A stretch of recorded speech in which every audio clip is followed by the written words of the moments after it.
I can't act with this. So, here we are, the lads.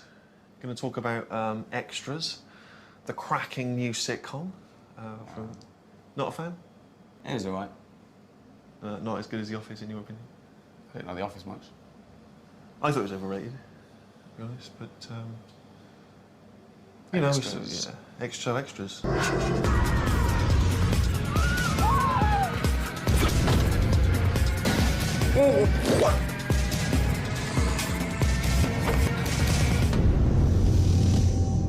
I will unleash hell. Well, it was pretty daunting prospect with people saying it's the difficult second album. But the thing about the difficult second album is, it's not the album that's difficult, it's all the people that like the first thing you did that are difficult. I think the only way you can avoid the difficult second album syndrome is to make sure your first album's not very good. Yeah. Whereas ours was a blinder, you know, in a lot of people's opinions. Not ours, but, you know, certainly the Golden Globe boys liked it. the Golden Globes. And the BAFTA cats. Yeah, the old RTS dudes. Yeah. They thought it was wicked. High five, mate, for all those awards. Could you see me? Yeah, definitely. Excellent. We'll get out before that fat little extra gets his face in. Yep. It was never meant to be a satire, an indictment of modern-day film and TV. That was just a backdrop. Rather like the backdrop of The Office was selling paper, it was more about relationships, and so was this. This is about, you know, people's struggle and getting on and ego and desperation. You haven't even been in the bill, have you? I don't want to be in the bill. You haven't even been in the bill. Listen, I don't want to be in the bill. Have you ever been in Casualty? Yeah. The TV show Casualty. Oh, well, no, but... There was a couple of different ideas we were toying with, but whilst we still had a certain cachet from the Office, it seemed silly not to be able to use that. And the idea of using the stars was never like to try and be kind of really sort of in-jokey and let's pat ourselves on the back for having some showbiz mates. It was just to try and add as much realism to the world as possible. And because you already had a perception of who they were, because you thought you knew them from tabloids or whatever else, then you could play with the image they already had, and it was like a shortcut to comedy. You could get straight in and they were sort of funny, hopefully. Well, that was the important point. We were getting them because they came with a certain amount of baggage that we could deconstruct. And, you know, you notice they all play sort of twisted versions of themselves. You are guaranteed an Oscar if you play a mentor. We had a list of people we wanted to approach who we knew were fans. Whenever sort of an A-list celebrity said in the press, oh, their favourite show is The Office, we made a mental note and we thought, oh, we'll call them one day and they can put their money where their mouth is. And we did, and they all said yes.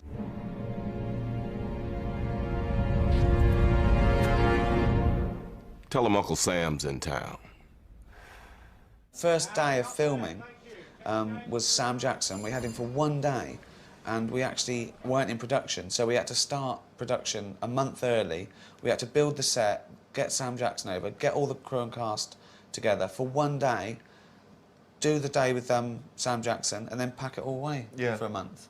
And it was kind of confusing because it was like a fake movie. It meant that there was a fake film crew, fake catering, fake lights, fake directors, everything. And it was quite confusing. Because we hadn't met our crew before, so we didn't know who was fake, who was real. I kept getting fooled by the fake catering, didn't I? Yeah, I know. You were even eating the fake donuts. The props. The fake tea. But they tasted the same. They were just, apparently they're a few days old. Although I have to say that working with the fake Ricky Gervais was an absolute joy. It was much easier to work with than the real one. Yeah. I'm looking forward to... I'm actually working on a project with him at the moment. Oh, good. So it's really good. I know you're married, but if you wanted to, you could have like a rat up a drain pipe. It was so funny. I've never seen a cast and crew just so quiet and respectful as when someone said, Mr. Jackson's on his way down from his dressing room, and he came down with his people, and everyone was silent, like a room full of 100 people, just silent, and we were really quiet and everything. We didn't know what to do, you know.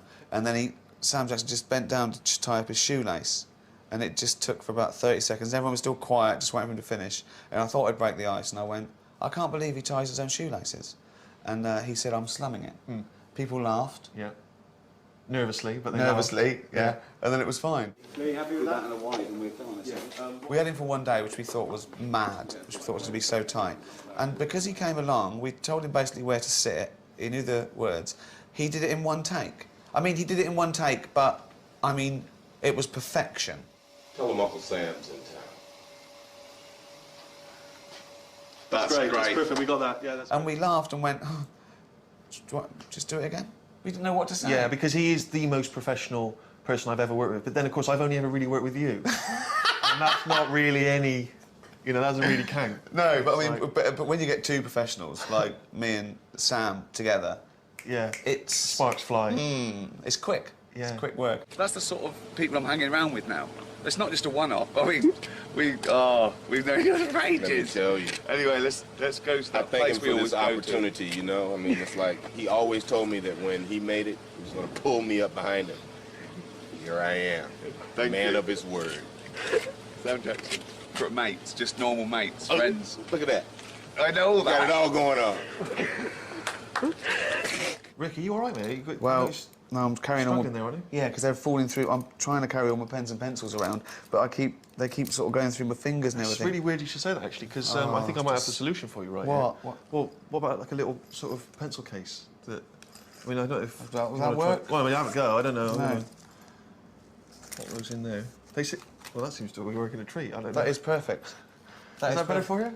Well, yeah, but how much is this? About £1,000, I imagine, isn't it? No. Just I mean, just a few couple quid. Of, just a couple of quid. So that's brilliant value as well. Yeah, and great it solves value. the problem of... If you've got a lot of loose pens, then just pop them in there. Wow. We asked 100 people, will Les Dennis ever hang on to a bird? Our survey said... We asked 100 people, do you want to go out tonight and watch Les Dennis in Panto? Our survey said...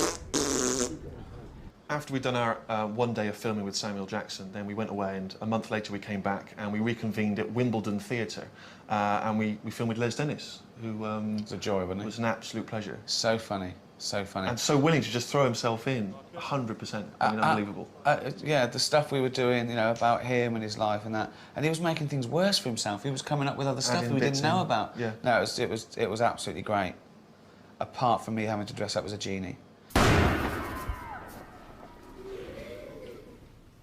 Blimey, what a big puff! Cheeky. Now I don't like even putting on, you know, a bit of Clothes. yeah. A wig out of the question. I hate it. A hat annoys me. Yes. Any sort of makeup. And in this genie thing, I had to have full body makeup and these awful, horrible things with that hat on. And I thought, well, at least it looked good. I looked a nice tan. I thought it looked quite... No, it looked like Judith Chalmers. It was... Whose body did you use for that? for the genie sequence? Oh, it was particularly... awful. I was moaning. The shoes were killing me. Yeah. I don't know why I do this. I actually don't know why. I hate this. I don't know why I've chosen this as my job. I hate the lights. I hate the heat. I hate filming and having to be articulate. I hate sweating. I hate looking fat on camera.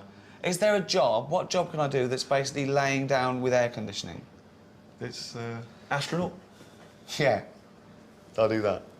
Actually, the good thing about the astronaut is I like weeing in the clothes you have to wear all Sure. day. Yeah. And eating through a straw. That's it. I'm going to be an astronaut. Can you help us? We're in danger. The evil Abanazar is after us. What makes you think that? We heard him say he wants to get Aladdin. Don't we all? I'm interested to know what the origin of the genie character was. Well, it's a character I had that I filmed, I think, for Meet Ricky Gervais that we didn't use. I don't know why. It was called Dirty Old Queer, and it was basically. Perhaps if people are unfamiliar with that, perhaps you'd like to do a little bit of DOQ right now. Give us your glasses then. Sure.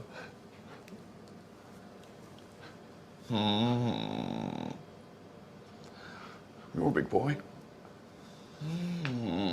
That's it, basically. Brilliant. That's that's 3 characters you've done. You've done David Brent. We all love that. You've done Andy Millman. And you've done Dirty Old Queer. That's extraordinary. You are. It's like being in a room with Peter Sellers. I've been in that lamp so long, I'm bent out of all recognition. Rick, I imagine a lot of fans are wondering how you developed the character of Andy Millman, because, you know, it's such a huge break from David Brent. Yeah, a couple of things. I tried to, when I got into it, I thought, right, lose Brent, lose Brent, lose Brent, lose Brent, lose the tie. Right, yeah. Shave off the beard. Sure. Andy Millman. Yeah. Well, no, I mean, it worked. I know it worked. And the transition was huge. I mean, I don't think anyone It was like, wow, what these are two, is this the same guy playing him? I don't know what's going on. You know, I thought this was starring Ricky Gervais. I'm a chameleon. Yeah, no, absolutely. Yeah. Slate 1, take 1, A and B cameras. Our first day of filming down at Wimbledon, that went smoothly, and I was thinking, oh, this is a new Ricky. This is a new kind of professional, focused Ricky Gervais, because having had the experience of The Office, I was, you know, was a bit worried. And I was thinking he seems very kind of focused on it, you know, he's very centred, you know, and particularly when we're directing together, literally behind the monitors, you know, he's not in the scene, then he was, you know, he's really paying attention, it was really exciting. I can concentrate on that, though, because it's not, you know, when you're acting and directing, you're all over the place. Whereas when we're both behind the monitor, it's, you know, I've just got one thing to focus on, which is you say that, but it lasted about a day, if you recall, because our cameraman was called Martin Hawkins. That got Ricky's mind working. It's little Martin Hawkins, or the Hawk to his friends. Morning. We call him Martin Hawkins. Then for the next few hours... You were just working on bird puns. Yeah! Tell me, he's got a feather in his cap. That was good. Was he winging that? I knew he wasn't paying attention. But you got sucked in as I well. got sucked in. Okay, reset to go again. Could you just tell the Hawk he's got a feather in his cap for that one? Yeah, but we're trying to claw some time back before lunch, if we can. But just tell him it was excellent. That's the good thing about sort of laziness and unprofessionalism. It rubs off on people around you, yeah. Sooner or later. Yeah. I'll bring you down to my level. It's like cholera. Can you promise me you're going to concentrate on this take and not just be thinking of bird names?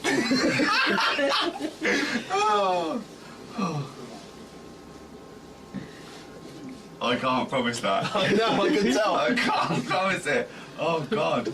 He knew what I was thinking. All right? Come on. So, I also noticed, apart from he had a funny name, Hawk, which I think he liked towards the end, the nickname the Hawk, he also looked like Wolfie Smith's mate in Citizen Smith, didn't he? It is uncanny. It looks just like him, yeah. Right, that's Kate Winslet there, off Titanic. Hi. I remember panicking leading up to film with Kate Winslet because there's a line in the show that she's been nominated 4 times and never won an Oscar. And she was up for an Oscar, wasn't she? About a few weeks before the show, we were going to film with her.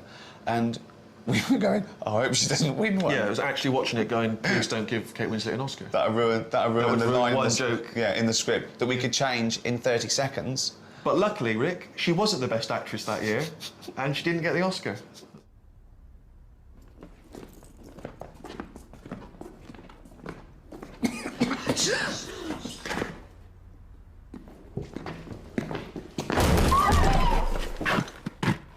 With the film sequences, we were always trying to make them feel as real and as convincing as possible, just again to add kind of, you know, some credibility and some reality to the show.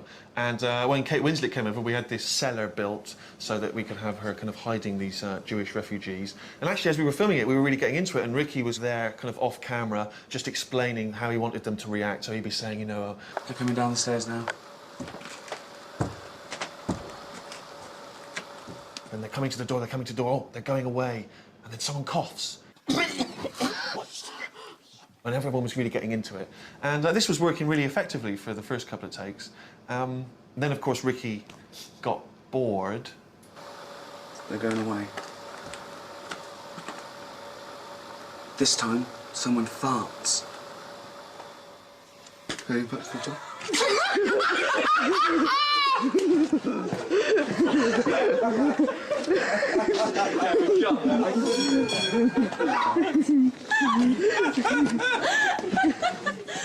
We only had Kate Winslet for a small window of time, but that makes no difference to him when he's got a thought in his head. Tiny, tiny, small, just a little. That's Ben Stiller. Yeah. All right, that's Ben Stiller. That's who you're dealing with when you do a project with Ricky Gervais. Okay, you get the second best comedy actor in the world in on it as well. 1 and 2, they're right here. We had Ben Stiller for 2 days, and it rained on those 2 days. Yeah, it was a nightmare. I don't think he'd ever filmed in Britain before. I know. And he was stood around in mud, being Just think of that. The only example he's got of filming in Britain is a rainy day near Slough with me complaining about my cheese toasty. Yeah. Nerd? I'm a nerd? Yeah, okay, I'm a nerd. And what was interesting to notice as well is that we had these real extras obviously working there, and sometimes we'd ask Ben to improvise a scene, and he'd just start incorporating these extras into it, and they just threw themselves into it. They were amazing. Our real extras on this, our real supporting artists in extras, were great. Well, the sequence where Ben is showing how he wants a woman to be kind of brutalised by some soldiers, and he's ramming a gun in her face, she was just an extra that was there on that day, and suddenly she's down on her knees and he's pointing a gun at her, and she went with it, she was just reacting. Yeah. And... Boom, you jam her in the mouth, okay? Break her jaw the first one. Boom, second one, nose, okay? And then her jaw's broken, she swallowed her teeth, blood's coming out, all right? Then you smack her again across the side, breaking the neck. That was funny, that, though. Getting an old lady down in mud and battering her with the end of a rifle. Yeah. That's comedy. That's comedy. If you want to work with me. What do you mean, the Mitchell brothers? You know his name's Ross Kemp. Inevitably, the focus of the press when the show came out was on the kind of guest appearances by the stars, but for us, the kind of key relationship and the key dynamic was between Andy and Maggie. What bit's confusing you? The brothers. In a sense, we wanted quite a traditional sort of double act there. Yeah, it's quite Laurel and Hardy. It's that sort of blind leading the blind type thing where she's even more sort of useless and stupid than me. Is that confusing you too? Do you think we've landed in the future? Show your face. You want that feeling that they're okay because, you know, at least they've got someone to talk to, really. Yeah, at least they've got each other. I'm not wearing anything. You? We spent ages casting to try and find someone. We wanted to find someone who was fairly new, a fairly new face, but they had to come straight in and play loads of scenes, you know, opposite Ricky. I'm not wearing anything. No? You're not wearing anything? Oh, hey, both of us are not wearing anything. I imagine it was quite daunting for her to come in and act with Hollywood A-listers and, you know... Also, the way we work, we throw things at people, don't we, quite a lot, and we change our minds and we don't literally throw things at them. No. Not tennis balls or... No. But there was one scene we had to do where she was cleaning up her flat in episode 6, and we said, OK, just clean up. And after about 5 minutes, we all sneaked away.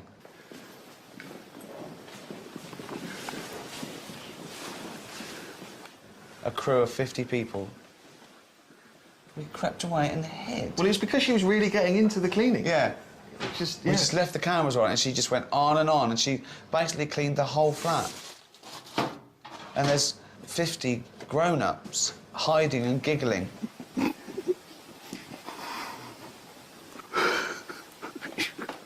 All at the licence fee payer's expense. Yeah. What a crazy... Do you want to work with me? Yeah.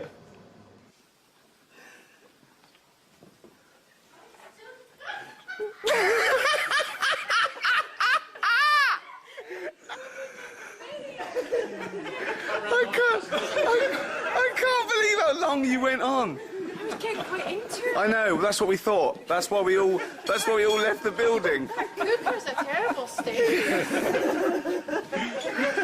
Rick, what's happening, mate? You look like you're having a nightmare there. What have you got there? I've got all the press cuttings for the show that I'm trying to... Well, but you're not going to go out in the windy weather with them, are you? Yeah, I'm going right now, and it's Well, really they're gonna windy. go everywhere, I know, but what can I do about it? I've got to Well, carry it's them, funny, haven't I? it's funny you should mention that, actually, because I don't know if you've seen these. It's a ring binder. All right. So, you know, all you'd need is to just hole punch them, mate, and you could, you know, use that kind of handy section and just slip them in there. And That is excellent. What is that's just... Is that available to buy then? It's available to buy. I mean, again, you're probably wondering, is that like thousands of pounds? But again, it's £1,000? just a couple of quid.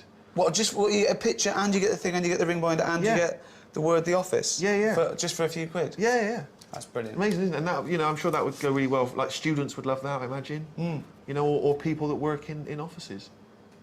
So, extraordinary value. Brilliant. Right. Thanks. Off you go, mate. See you later.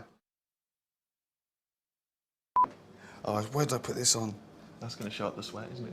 Oh, no, it's so warm. What, a T-shirt? I mean, unless you sit there naked, I don't know how much cooler you could get. You're wearing a T-shirt, and I suspect no pants, if I know you. We're in an air-conditioned room. God.